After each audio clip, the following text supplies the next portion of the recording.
ইরানের ক্ষেপণাস্ত্র বৃষ্টি আর মিত্রদের চাপের মুখে তেহরানে হামলার সিদ্ধান্ত থেকে পিছু হটছে যুক্তরাষ্ট্র। তবে ইরানের বিষয়ে প্রেসিডেন্ট ট্রাম্প 2 সপ্তাহের মধ্যে সিদ্ধান্ত নেবেন বলে জানিয়েছে হোয়াইট হাউস। ইরানের আধুনিক প্রযুক্তির ক্ষেপণাস্ত্রগুলোর দাপটে কোন ঠাসা ইসরায়েলের প্রধানমন্ত্রী চেয়ে আছেন প্রেসিডেন্ট ট্রাম্পের পানে। ইরানের সর্বোচ্চ ধর্মীয় নেতা আয়াতুল্লাহ আলী খামেনির দাবি, ইসরায়েলের আকাশে তাদের মিসাইলের খেলা আনন্দিত করেছে বিশ্বের বহু মানুষকে। এদিকে ব্রিগেডিয়ার জেনারেল মাজিদ খাদামি আইআরজিসির নতুন সামরিক গোয়েন্দা প্রধান নিয়োগ দিয়েছে ইরান। বিস্তারিত শরীফুল ইসলামের প্রতিবেদনে।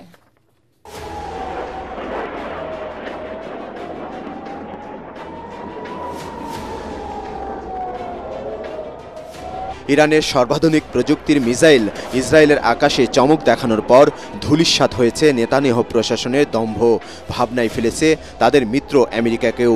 ইরানের হাইপারসনিক মিসাইলে তাক লাগানো সক্ষমতা দেখানোর পর অনেকটা গর্তে লুকিয়েছে ইসরায়েলি বাহিনী। অপ্রতিরোধ্য ইরানকে মোকাবেলায় এখন বন্ধু আমেরিকার দিকে চেয়ে আছে ইসরায়েল।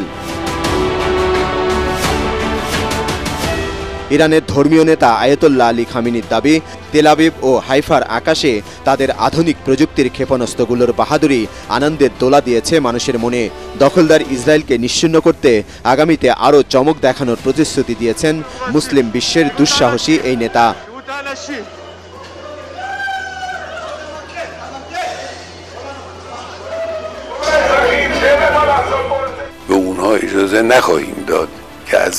গাজায় সন্ত্রাসী ইহুদিবাদীদের গণহত্যায় 60,000-এরও বেশি ফিলিস্তিনির প্রাণহানি হয়েছে। এবার জায়নবাদীদের উপর ইরানের হামলায় মানুষের উল্লাস দেখছে বিশ্ব। ইসরায়েলে ইরানের সফল অভিযান আর তেহরানে যুক্তরাষ্ট্রের হামলার অনুমোদনে মিত্রদের চাপের মুখে পড়েছেন মার্কিন প্রেসিডেন্ট ডোনাল্ড ট্রাম্প। রাশিয়া, চীন ও উত্তর কোরিয়ার মতো পরাশক্তি সরাসরি ইরানের পক্ষ নেওয়ায় তেহরানে হামলার বিষয়ে দ্বিধায় পড়েছেন তিনি। যুক্তরাজ্য সহ ইউরোপের দেশগুলো ইরানের সামরিক অভিযানে সমর্থন না দেওয়ায় প্রেসিডেন্ট ট্রাম্প এখনই চূড়ান্ত সিদ্ধান্ত নিচ্ছেন না বলে জানিয়েছেন হোয়াইট হাউসের প্রেস সেক্রেটারি। ইরানের সঙ্গে খুব দ্রুতই আলোচনা হওয়ার একটি সম্ভাবনা রয়েছে, তাই এখনই ইরানের বিষয়ে প্রেসিডেন্ট ট্রাম্প সিদ্ধান্ত নিচ্ছেন না। এজন্য আরও 2 সপ্তাহ সময় নিয়েছেন তিনি। এদিকে বৃহস্পতিবার রাতেও ইরানে পারমাণবিক স্থাপনা সহ বিভিন্ন এলাকায় হামলা চালিয়েছে ইসরায়েল। ইরানের আরাক পানি বিদ্যুৎ কেন্দ্র ধ্বংসের দাবি করেছে তারা। অন্যদিকে ইরানের ক্ষেপণাস্ত্রের আঘাতে ক্ষতিগ্রস্ত হয়েছে ইসরায়েলের বীরশেভা শহরের একটি হাসপাতাল। এরপর সেখান থেকে সরিয়ে নেওয়া হয় অনেক রোগীকে। ক্ষতিগ্রস্ত হাসপাতাল ঘুরে দেখেন ইসরায়েলি প্রধানমন্ত্রী।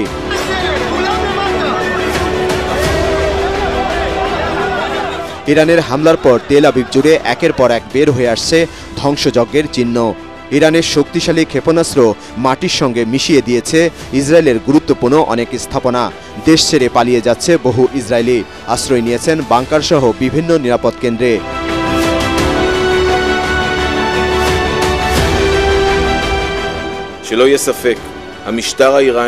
আমাদের বিমানগুলো ইরানের পারমাণবিক অস্ত্র কর্মসূচির লক্ষ্যবস্তুতে আঘাত হানছে, কিন্তু ইরান ইসরায়েলের হাসপাতালে আক্রমণ করছে, যা কাম্য নয়। শেষ পর্যন্ত যুক্তরাষ্ট্র যদি ইরানে হামলা চালায়, তাহলে মধ্যপ্রাচ্যে মার্কিন ঘাঁটিগুলোতেও হামলা শুরু করবে ইরান। যুক্তরাষ্ট্র ও ইরানের মধ্যে যুদ্ধ বাঁধলে তেহরান শেষ পর্যন্ত টিকতে না পারলেও লড়াইটা সহজ হবে না ওয়াশিংটনের জন্যও। Shariful Islam, ATN Bangla. Monalisa heavy flow 15 piece প্যাকেটের সাথে 8 পিসের একটি প্যাকেট একদম ফ্রি। ইসরায়েলি হামলা বন্ধ না হওয়া পর্যন্ত যুক্তরাষ্ট্রের সঙ্গে কোনো আলোচনায় বসবে না ইরান। সামরিক বাহিনীর এলিট ফোর্স আইআরজিসির গোয়েন্দা বিভাগের প্রধান হিসেবে ব্রিগেডিয়ার জেনারেল মাজিদ খাদামিকে নিয়োগ দিয়েছে তেহরান। সংঘাত পরিস্থিতির কারণে ইরানের নিজেদের দূতাবাস সাময়িকভাবে বন্ধ ঘোষণা করেছে 6টি দেশ। এদিকে ইরানে যুক্তরাষ্ট্রের কৌশলগত পারমাণবিক অস্ত্র ব্যবহার বিপর্যয় ডেকে আনবে বলে সতর্ক করেছে রাশিয়া। আরও জানাচ্ছেন আশিকুর রহমান।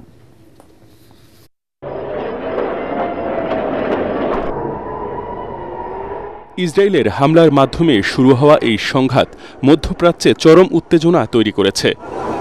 আঞ্চলিক এই সংঘাতে বিশ্বের পরাশক্তি দেশগুলোও জড়িয়ে যাওয়ার সম্ভাবনা তৈরি হয়েছে। সংঘাত পরিস্থিতির কারণে ইরান এবং ইসরায়েল থেকে নিজ নিজ নাগরিকদের সরিয়ে নিতে ব্যাপক তৎপরতা শুরু করেছে বিভিন্ন দেশ। চীন এ পর্যন্ত ইরান থেকে ১,৬০০ জন এবং ইসরায়েল থেকে বেশ কয়েক শত নাগরিককে সরিয়ে নিয়েছে। ইরান ও ইসরায়েলে অবস্থানরত নাগরিকদের ভারতীয় দূতাবাসের সঙ্গে যোগাযোগ করার নির্দেশ দিয়েছে নয়াদিল্লি। নিজ নাগরিকদের ফিরিয়ে আনতে 2টি সামরিক বিমান পাঠাচ্ছে জাপান। এদিকে যুক্তরাষ্ট্র ইরানকে আত্মসমর্পণ করতে বললেও ইসরায়েলি হামলা বন্ধ না হওয়া পর্যন্ত তার দেশ যুক্তরাষ্ট্রের সঙ্গে কোনো আলোচনায় বসবে না বলে জানিয়েছেন ইরানের পররাষ্ট্রমন্ত্রী আব্বাস আরাকচি। যুক্তরাষ্ট্র আলোচনা চায়, বেশ কয়েকবার বার্তা পাঠিয়েছে, কিন্তু আমরা স্পষ্টভাবে বলেছি যে আগ্রাসন বন্ধ না হওয়া পর্যন্ত আলোচনার কোনো সুযোগ নেই। এই অপরাধের অংশীদার হওয়ায় যুক্তরাষ্ট্রের সঙ্গে আমাদের কোনো আলোচনা নেই। এদিকে নিজেদের সামরিক বাহিনীর এলিট ফোর্স IRGCর গোয়েন্দা বিভাগের প্রধান হিসেবে ব্রিগেডিয়ার জেনারেল মাজিদ খাদামিকে নিয়োগ দিয়েছে ইরান। সাবেক প্রধান ব্রিগেডিয়ার জেনারেল মোহাম্মেদ কাজেমি এর স্থলাভিষিক্ত হলেন ব্রিগেডিয়ার জেনারেল মাজিদ খাদামি। এদিকে ইরানের পক্ষে আবারও বিবৃতি দিয়েছে রাশিয়া। ইরানে সরকার পরিবর্তন কিংবা দেশটির সর্বোচ্চ নেতা আয়াতুল্লাহ আলী খামেনিকে হত্যা করা প্যান্ডোরার বক্স খুলে দেওয়ার মতো হবে বলে সতর্ক করেছেন ক্রেমলিনের মুখপাত্র। আমরা দৃঢ়ভাবে এর বিরোধিতা করব। এটি ইরানের ভেতরে ব্যাপক প্রতিক্রিয়া সৃষ্টি করবে ও দেশটির ভেতরে চরমপন্থার উত্থান ঘটাবে। সবশেষ শুক্রবার ভোরে ইসরায়েলে বহুজাতিক আমেরিকান প্রযুক্তি কোম্পানি মাইক্রোসফটের কার্যালয়ের কাছে হামলা চালিয়েছে ইরান। আশিকুর রহমান, ATN বাংলা।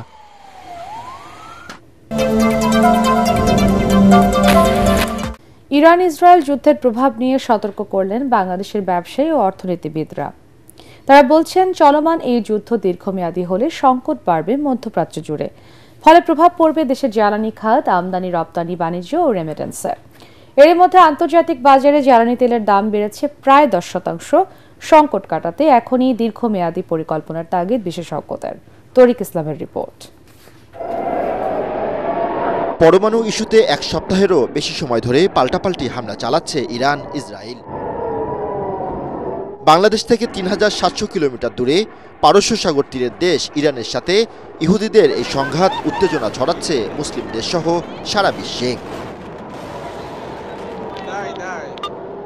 এ যুদ্ধের পক্ষে বিপক্ষে অবস্থান নিয়েছে বিভিন্ন দেশ, যাতে আশঙ্কা বাড়াচ্ছে দীর্ঘস্থায়ী লড়াইয়ের। মধ্যপ্রাচ্যের এই সংকটের প্রভাব পড়েছে বাংলাদেশের অর্থনীতিতেও। এরই মধ্যে আন্তর্জাতিক বাজারে জ্বালানি তেলের দাম বেড়েছে প্রায় 10%। জ্বালানি বাণিজ্যের আন্তর্জাতিক রুট হরমুজ প্রণালী বন্ধ হলে এই সংকট আরও গভীর হবে। বাংলাদেশের জ্বালানি চাহিদার 80% ও বিশ্ব বাণিজ্যের 20%ই পরিবাহিত হয় এ পথে। ইরান ইসরায়েল যুদ্ধ দীর্ঘায়িত হলে জ্বালানি তেলের দাম আরও বাড়ার আশঙ্কা এই অর্থনীতিবিদের। তেলের দাম তো অলরেডি বেড়েছে এবং অনেকে আশঙ্কা করছেন যে এটা $100 ব্রেন্ট চলে যেতে পারে। তাহলে তো বাংলাদেশের আমদানি ব্যয় অনেক বাড়বে এবং কেবলমাত্র তেলের আমদানি ব্যয় না, যেহেতু তেলকে ধরা হয়ে হলো একটা কমোডিটি প্রাইসের ব্যারোমিটার হিসাবে, রেফারেন্স পয়েন্ট হিসাবে, সুতরাং সেগুলোরও দাম বাড়বে এবং আমাদের আমদানি খরচ বাড়বে এবং সেটা আমাদের রিজার্ভের উপরে, আমাদের এক্সচেঞ্জ রেটের উপরে বিরূপ প্রভাব ফেলতে পারে। সুতরাং একটা অশনি সংকেত কিন্তু এখানে। জ্বালানি সংকট মোকাবেলা এবং উৎপাদন ধরে রাখতে এখনই দীর্ঘমেয়াদী পরিকল্পনা নেওয়ার পরামর্শ ব্যবসায়ী নেতাদের। বাংলাদেশের সবচেয়ে বড় শিল্প, রপ্তানিমুখী শিল্প হলো পোশাক শিল্প। তো এফেক্টেড তারাই হয় যারা বড়। ঝড় আসলে তো বড় গাছের উপর দিয়ে প্রথমে যাবে। সো আমরা এফেক্টেড হওয়ার এভরি পসিবিলিটি আছে, বাট আমরা আশা করব যে গভর্নমেন্ট স্মার্ট প্ল্যানিং করবেন in terms of importation of LNG। আমি সরকারের কাছে অনুরোধ জানাবো আগামী 6 মাস যেন আমাদের এই গ্যাস, বিদ্যুৎ এবং ডিজেল এগুলি যদি ওনারা LPG আমদানি করে এই শিল্পকে সাপোর্ট দেওয়ার জন্য ব্যবস্থা করে রাখে। প্রায় 75 লাখ প্রবাসী বাংলাদেশি রয়েছে মধ্যপ্রাচ্যের দেশগুলোতে। আঞ্চলিক সংঘাত স্থায়ী হলে রেমিটেন্স ও কর্মসংস্থানেও প্রভাব পড়ার কথা জানান বিশেষজ্ঞরা। তরিক ইসলাম, ATN বাংলা, ঢাকা।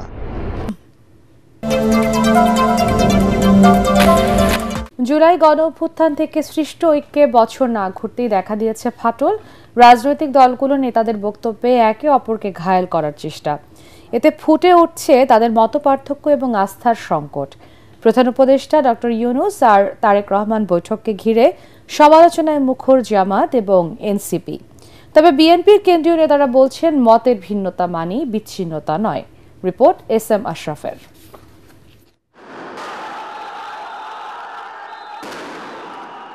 দুনিয়া কাঁপানো জুলাই অভ্যুত্থানে শেখ হাসিনার ১.৫ দশকের দুঃশাসনের পতনের এক দফার আন্দোলনে সব দলমত এসে মিলেছিল এক বিন্দুতে, কিন্তু বছর না ঘুরতেই সে ঐক্যে দেখা দিয়েছে ভাঙন।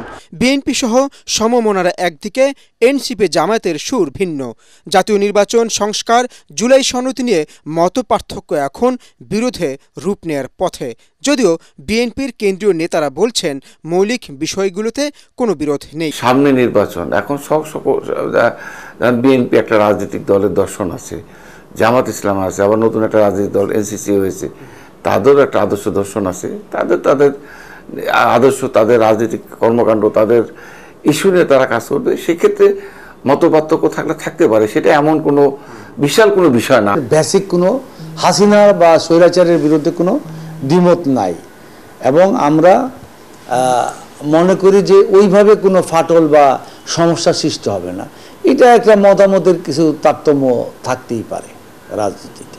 তারা আরও বলছেন জাতীয় নির্বাচনের আগে প্রত্যেক দলের অবস্থান কৌশল নির্ধারণে ভিন্নতা থাকবেই। তাদের মতে আস্থার সংকট দূর করতে চাই দলগুলোর মধ্যে পারস্পরিক সংলাপ ও রাজনৈতিক শিষ্টাচার। আমরা যেহেতু আমাদের লক্ষ্য একটাই, গণতন্ত্র, ভোটের অধিকার, আমাদের যেহেতু লক্ষ্য একটাই, সেখানে আস্থার সন্দেহের কোনো অবকাশ আছে বলে আমি মনে করি না। ঐক্যের প্রশ্নে আমরা সবাই একমত।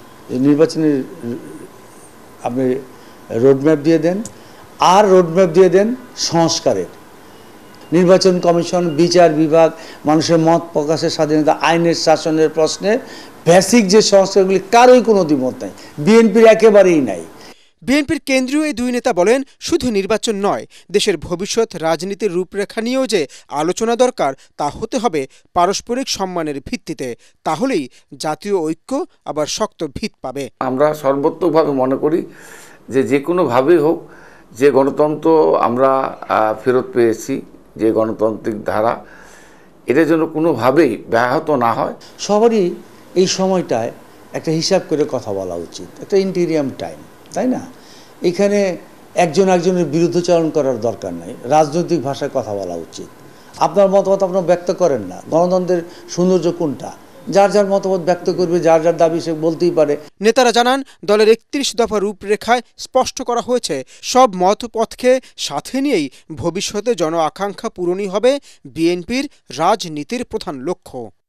দেশের মানুষের এস.এম. আশরাফ, এটিএন বাংলা, ঢাকা। যে সংগ্রাম